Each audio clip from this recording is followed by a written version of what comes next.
جو طریقہ کار یہ ہوتا تھا کہ جی جو کارکن گرفتاری دینے جائیں گے ان کے ساتھ بھرپور انداز میں ایک جلوس جائے، اور آئیڈینٹیفائڈ لوگ ہوتے تھے 4 یا 5 یا 6 جو گرفتاری دیتے تھے، اور باقی لوگ جو ہے وہ ان کے ساتھ اس جلوس میں اور جلسے میں شامل ہوتے تھے.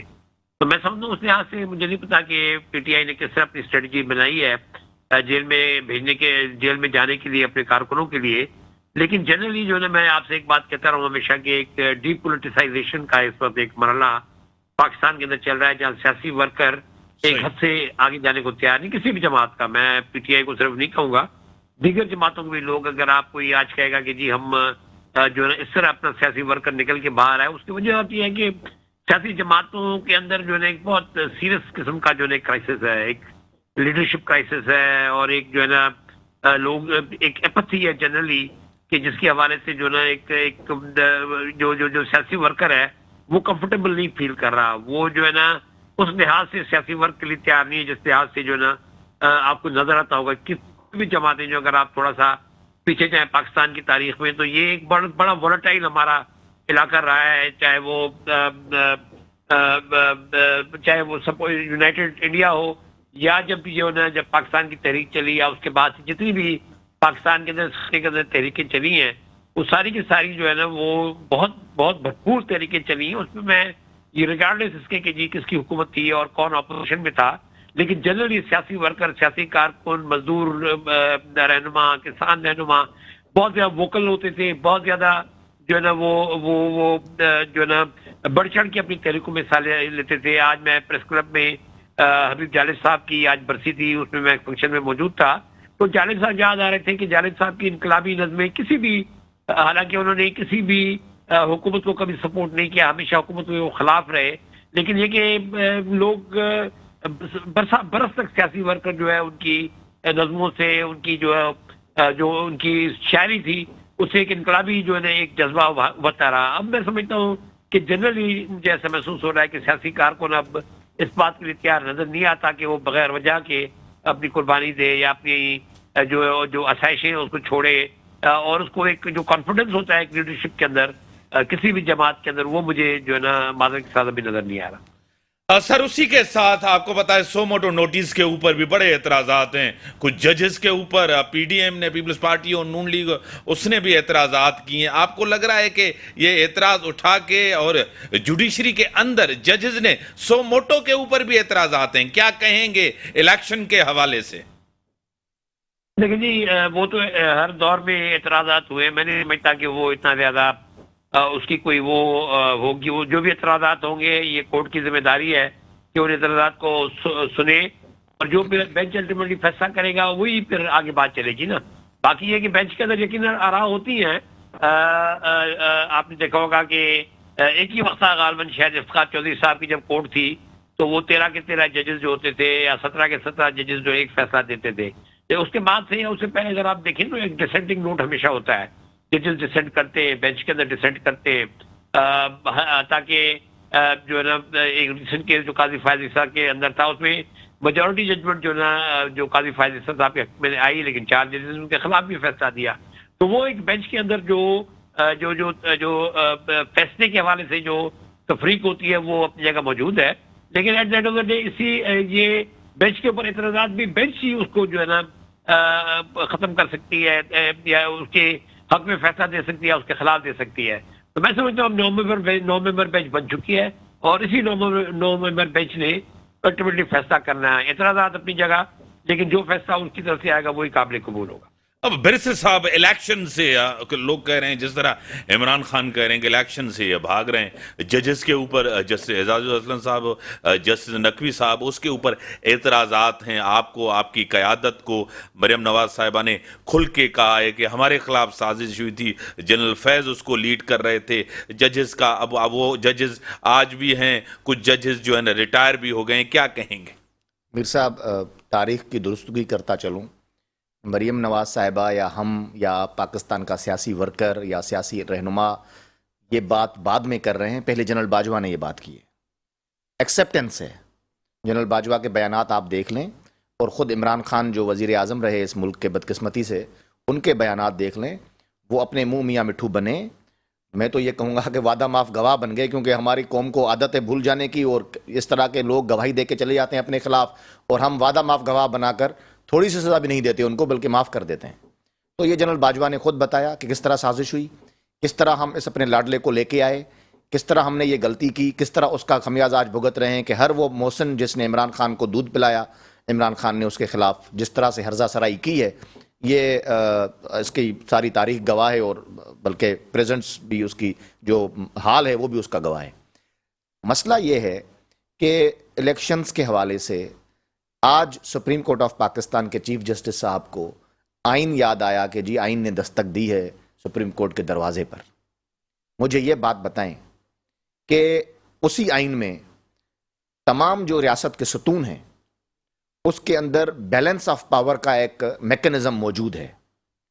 آپ سرٹین ایشوز پر جہاں پر آپ دیکھتے ہیں کہ ملک میں کیوس ہے، اور آئینی یہ ذمہ داری سپریم کورٹ کی بنتی ہے کہ وہ as a custodian of constitution اس میں مداخلت کرے، آپ اس طرح کے کسی معاملے میں مداخلت نہیں کرتے ہیں۔ جب ایک شخص پاکستان کے خلاف IMF کو خط لکھتا ہے، آپ نے سو موٹو نہیں لیا۔ جب ایک شخص پاکستان کی معیشت کو تباہ و برباد کرنے کے دہانے پہ لے آتا ہے، اور سی پیک آ رہا تھا اس ملک میں اور وہ دھرنا دیے بیٹھا تھا، آپ اس وقت آپ نے تو اس کی مدد کی، اسی مدد کی وجہ سے آج پاکستان معاشی بحران میں گھرتا جا رہا ہے۔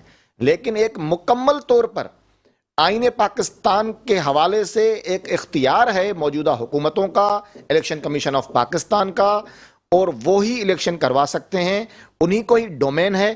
آپ مداخلت کر رہے ہیں کہ جناب یہ الیکشن کیوں نہیں ہو رہا۔ مجھے ایک بات بتائیں، ملک کی معاشی حالت اس وقت آپ سب کے سامنے ہے، اور انہی عدالتی فیصلوں کے نتیجے میں آج ملک دیوالیہ بن کے طرف جا رہا ہے۔ 70 سے 80 ارب روپے خرچ ہو رہے ہیں اس پورے الیکشن پروسیس پر، کتنے عرصے کے لیے؟ صرف اور صرف 4 مہینے کے لیے، 4 مہینے بعد پھر جنرل الیکشنز۔ تو یہ ساری چیزیں نہیں ہونی چاہیے، یہ ضمنی انتخابات اس طرح سے نہیں ہونے چاہیے، کیونکہ اس کا خمیازہ یہ ملک بھگتے گا، اور اس کا بوجھ ڈائریکٹلی عوام پر جائے گا۔ پہلے ہی ہم ان کے کیے ہوئے فیصلوں کے نتیجے میں، عمران خان کے کیے ہوئے فیصلوں کے نتیجے میں آج معیشت کا یہ حال ہے کہ ہر چیز کا جو بوجھ ہے وہ عوام کے اوپر پڑ گیا ہے۔ اب مزید ہم بوجھ ڈالیں یا عوام سے یہ بوجھ کم کریں، اس کے لیے ہمیں دل بھی بڑے کرنے پڑیں گے۔ ایک جوڈیشل وزڈم ہمیں اس کی ضرورت ہے۔ اس کے علاوہ میں تو یہ ایز این ایڈوکیٹ اپنی سپریم کورٹ کے تمام معزز جج صاحبان سے ریکویسٹ کروں گا کہ برائے مہربانی اس ملک کے وسیع تر مفاد میں اپنے آپ کو سیاست سے دور رکھیں، اور مکمل طور پر آئین اور قانون کے مطابق فیصلے کریں۔ ڈاکٹر صاحب، 2 چیزیں، ایک تو آئین کا آرٹیکل 224 میں ہے کہ 90 دن کے اندر الیکشن کروانے ہیں، یہ تو کلیئرٹی ہے، اس میں کوئی تو ایمبیگیوٹی نہیں ہے، انسرٹینٹی اس میں تو کسی جگہ نظر آئی۔ اور دوسرا، پریزیڈنٹ آف پاکستان آئین کے آرٹیکل 57 کے تحت الیکشن کا اعلان کیا ہے، وہ بھی صوبائی الیکشنز کا اعلان کیا ہے، کوئی نیشنل نہیں تھا، کوئی ایڈوائز بھی نہیں گئی تھی۔ آپ کو لگ رہا ہے کہ صدر صاحب نے ایک جو ہے نا اپنی ڈومین سے باہر نکلے ہیں اور مداخلت کی ہے؟ ڈاکٹر صاحب لیکن جی اپنا میر صاحب الیکشن صدر صاحب نے الیکشن ایکٹ کی سیکشن 57 ہے، اس کے تحت جو ہے نا ان کو جو قانون کا اختیار تھا انہوں نے استعمال کیا ہے۔ اس پہ دو رائے ہو سکتی ہیں، کیونکہ وہ ایک آئینی پروویژن نہیں ہے۔ الیکشن ایکٹ کے اندر وہ ایک چیز موجود ہے جہاں پہ یہ کہا گیا ہے کہ جس صوبوں کے اندر کوئی اگر ایسا جو پرابلم جیسے یہ نردش کیا گیا ہے، اگر ایسا ہوتا ہے تو پھر صدر صاحب بااختیار ہوں گے کہ جی وہ جو الیکشن کی ڈیٹ اناؤنس کرے۔ تو وہ سیکشن 57 ہے الیکشن ایکٹ کا، اس کے تحت صدر صاحب نے اناؤنسمنٹ کی ہے۔ وہ کہتے ہیں کہ اب دیکھیں نا، اب معاملہ ہم کچھ بھی کہیں، معاملہ سپریم کورٹ نے سو موٹو لے لیا ہے، کس چیز کا وہ سو موٹو لیتی ہے یا کس کا نہیں لیتی، یہ بحث ہو سکتی ہے، اور سیاستدانوں کو بھی کلیتاً اختیار ہے، پولیٹیکل پارٹیز کو بھی کلیتاً اختیار ہے، بار کاؤنسلز کو بھی اختیار ہے کہ وہ اپنی بات جو ہے نا میڈیا پہ بھی کریں اور جا کے کورٹ کے اندر بھی کریں، اور کورٹ کے اندر بھی اپنے پوائنٹس اٹھا سکتے ہیں۔ At the end of the day اب جو بھی ہے ایک سو موٹو نوٹس کے تحت یہ 9 ممبر بینچ بن چکا ہے۔ اب اسی 9 ممبر بینچ نے جو ہے نا فیصلہ کرنا ہے، چاہے اس کے اندر اختلاف ہو، چاہے مائنورٹی ججمنٹ ہو، چاہے میجورٹی ججمنٹ ہو، اس سے ہم باہر نہیں نکل سکتے۔ اب یہ یا تو چیف جسٹس صاحب اس بینچ کو ڈسبینڈ کر دیں، لیکن جب تک وہ یہ بینچ قائم ہے، اب اسی نے فیصلہ کرنا ہے یہ سارے الیکشن پروسیس کے حوالے سے کہ جی 90 دن کے اندر الیکشن ہونے اگر 90 دن کے اندر جو آئینی پروویژن ہے تو کس طرح وہ امپلیمنٹ کرتے ہیں. ایسے ایگزامپلس موجود ہیں, جیسے کہ ایگزامپل دیے جاتے ہیں مثلا بہت زیادہ ایکسٹریم سرکمسٹانسز میں, ویسے جیسے محترمہ بینظیر بھٹو صاحبہ کی شہادت ہوئی, یا اس سے پہلے ضیاء الحق صاحب کا جہاز گرا تو الیکشن پوسٹپون ہوئے, 6 مہینے بعد ہوئے, جنید صاحب کی گورنمنٹ کو ڈیزالو کرنے کے 6 مہینے بعد الیکشن ہوئے, محترمہ بینظیر بھٹو صاحبہ کی شہادت ہوئی تو تقریباً 1.5 مہینے بعد 2 مہینے بعد الیکشن ہوئے. تو ایسے ایگزامپلس موجود ہیں, لیکن میں نہیں سمجھتا کہ اس وقت ایسا پروویژن موجود ہے جس کے تحت آپ 90 دن سے اوپر جا سکیں. اب گورنر صاحب جو ہیں, میں معذرت کے ساتھ, جو میرے صاحب بیٹھے ہیں میں ان کے سے معذرت کے ساتھ, اب گورنر صاحب نے کہا کہ جی میں نے سائن نہیں کیے. اب انہوں نے سائن نہیں کیے تو سائن کرنے کے بعد 2 چیزیں ہونی تھی. ایک, انہوں نے الیکشن ڈیٹ دینی تھی نمبر پہلے, اور دوسری انہوں نے کیئر ٹیکر گورنمنٹ بنانی تھی. تو اگر انہوں نے الیکشن ڈیٹ نہیں دینی تھی تو پھر کیئر ٹیکر گورنمنٹ بھی نہ بناتے. وہ کہتے کہ جی میں نے کیونکہ ڈیزالو نہیں کیا, میں نے یہ اپنا یہ آٹومیٹک ریزولوشن ہوئی ہے تو میں کیئر ٹیکر گورنمنٹ بھی نہیں بناتا. تو کہنے کا مقصد ہے کہ انہوں نے پارٹلی وہ جو آئینی پروویژن ہے اس کو ایکسیپٹ کیا ہے, اور پارٹلی اس آئینی پروویژن سے وہ اس کو ایکسیپٹ کرنے کو تیار نہیں ہے, جس کی وجہ سے پہلے سر ٹیلی فون لائن پہ ہی رہے ہیں سر, بریک کا ٹائم ہو گیا, بریک کے بعد آتے ہیں, آپ سے ہی شروعات کرتے ہیں. ناظرین بریک کا ٹائم ہوگا, بریک کے بعد آتے ہیں, ڈسکشن کو آگے بڑھاتے ہیں. ویلکم بیک ناظرین, ٹیلی فون لائن پہ ہیں سینئر رہنما, سینئر سیاستدان, secretary general G D A کے اسٹوڈیو میں بیرسٹر راجہ انصاری صاحب نون لیگ کے رہنما ہے. ڈاکٹر صاحب آپ بات کو ختم کریں. ڈاکٹر صاحب جی اپنا میر صاحب میں یہی عرض کر رہا تھا کہ گورنر صاحب نے بھی جو انٹرپریٹیشن کی ہے وہ پارٹلی کی ہے, اور انہوں نے پارٹلی چیزوں کو یعنی اس پروویژن کو ایکسیپٹ کیا ہے اور پارٹلی انہوں نے نہیں کیا. ابھی ایک ہائی کورٹ کا فیصلہ موجود ہے, اس کے خلاف اپیل پینڈنگ ہائی کورٹ کی ہے, اور ایک سو موٹو نوٹس ہے سپریم کورٹ کا. یقیناً سپریم کورٹ کا فیصلہ جو ہے وہ آخری ہوگا, اور میں سمجھتا ہوں منڈے کے بعد پتہ لگ جائے گا. جو اعتراضات ہیں بینچ کے اوپر وہ بھی سامنے آ جائیں گے, اور جو کیس کی ہیئرنگ ہے وہ بھی میں سمجھتا ہوں کہ شروع ہو جائے گی. اب یہ ہے کہ منڈے کا انتظار کرنا پڑے گا, کہ کل کا انتظار کرنا پڑے گا کہ سپریم کورٹ اس معاملے کو کس طرف لے کے چلتی ہے, اور اسی کے بعد جو فیصلہ ہوگا وہی میں سمجھتا ہوں کہ الٹیمیٹلی امپلیمنٹ ہوگا.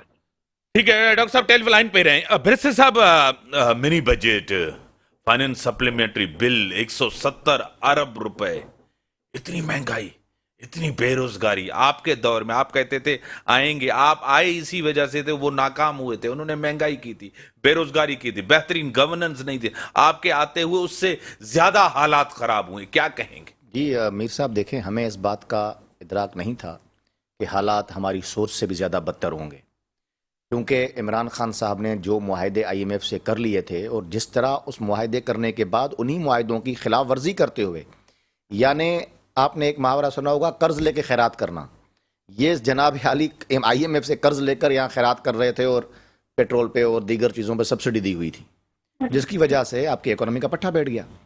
اب ایشو یہ ہے کہ میاں نواز شریف, میاں شہباز شریف اور تمام PDM کی جو جماعتیں ہیں, وہ ہمیشہ سے اس بات کا ان کو یہ رہا کہ اس وقت ضرورت اس امر کی ہے کہ ہمیں ریاست بچانے کے لیے سخت فیصلے لینے پڑیں گے, خواہ بھلے ہمیں اپنی سیاست کو قربان کرنا پڑے, اور وہ ہم نے کی ہے. اور ریاست بچے گی تو ہم لوگ ہوں گے, تو پاکستان ہوگا, تو پھر یہ ساری سیاست بھی ہوگی. اگر ریاست ہی خاکم بدہن نہ رہے تو پھر یہ سیاست کس چیز کی؟ اس لیے ہم تو آئے ہیں کسی بھی طریقے سے اس ملک کو ڈیفالٹ سے بچانے کے لیے, اور الحمدللہ ہم نے اس کو کافی حد تک ڈیفالٹ سے بچا لیا ہے. یہاں تک رہی بات میر صاحب مہنگائی کی, آپ سچ میں آپ کو بتا رہا ہوں کہ اس کی جتنی عوام کو تکلیف ہے, میں سمجھتا ہوں اس سے زیادہ PMLN کو اور PDM کی جماعتوں کو تکلیف ہے, کیونکہ عوام تو ڈائریکٹلی اس سے متاثر ہو رہے ہیں, اور ہم بھی اسی مہنگائی سے متاثر ہو رہے ہیں, لیکن ہماری سیاست بھی متاثر ہو رہی ہے.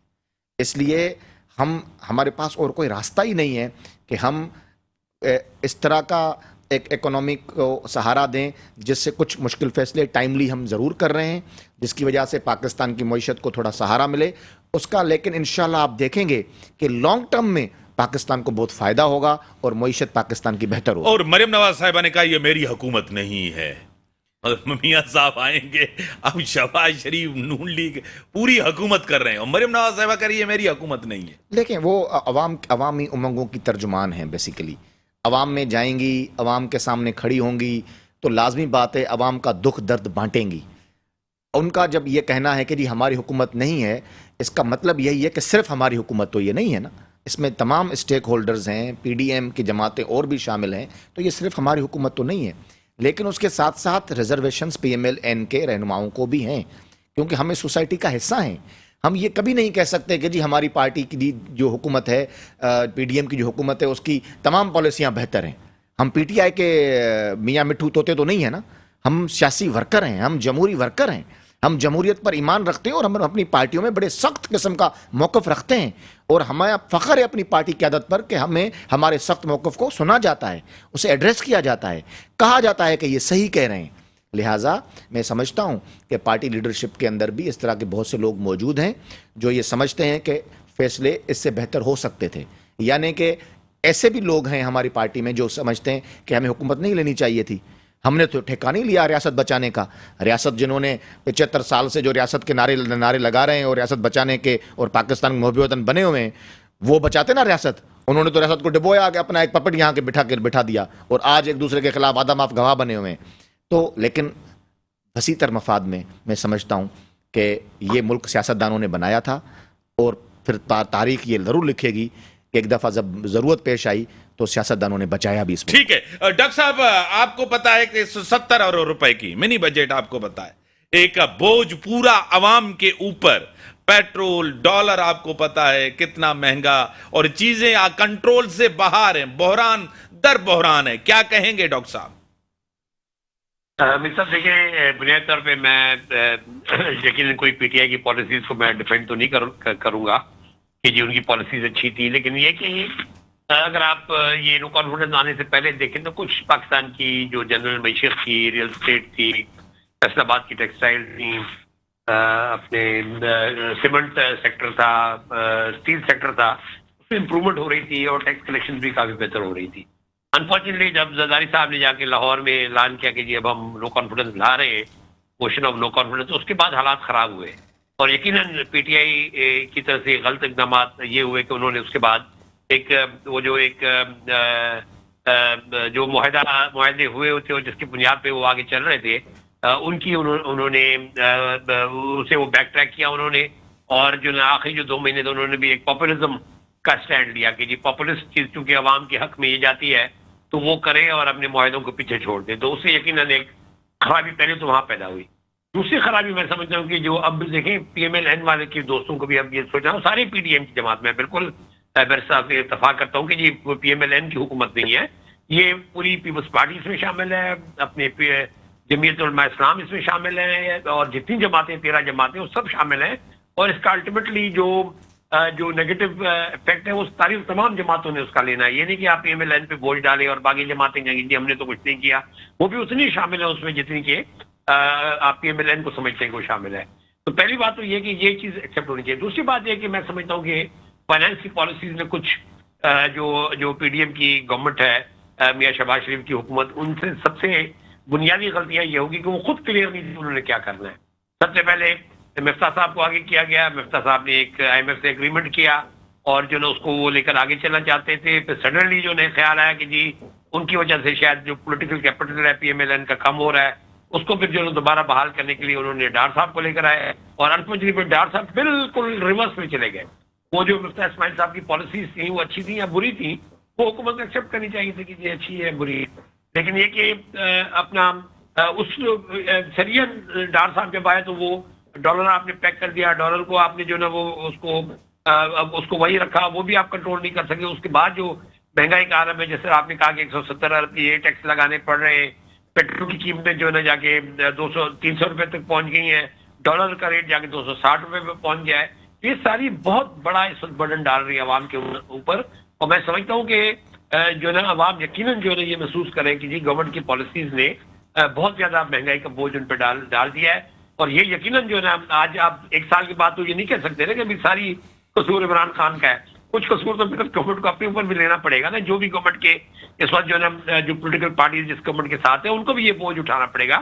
تو میں سمجھتا ہوں کہ آنے والے جو الیکشن ہیں، جب بھی ہو الیکشن، اس کے اندر یقیناً جو پی ڈی ایم کی جتنی بھی پولیٹیکل پارٹیز ہیں یا پیپلز پارٹی جو کہ پی ڈی ایم سے باہر ہے لیکن گورنمنٹ کا حصہ ہے، ان سب کو جو نا یہ جو اس موجودہ مہنگائی کا جو ایک بہت بڑا بوجھ عوام کے اوپر پڑا ہے، اس کا ان کو لینا پڑے گا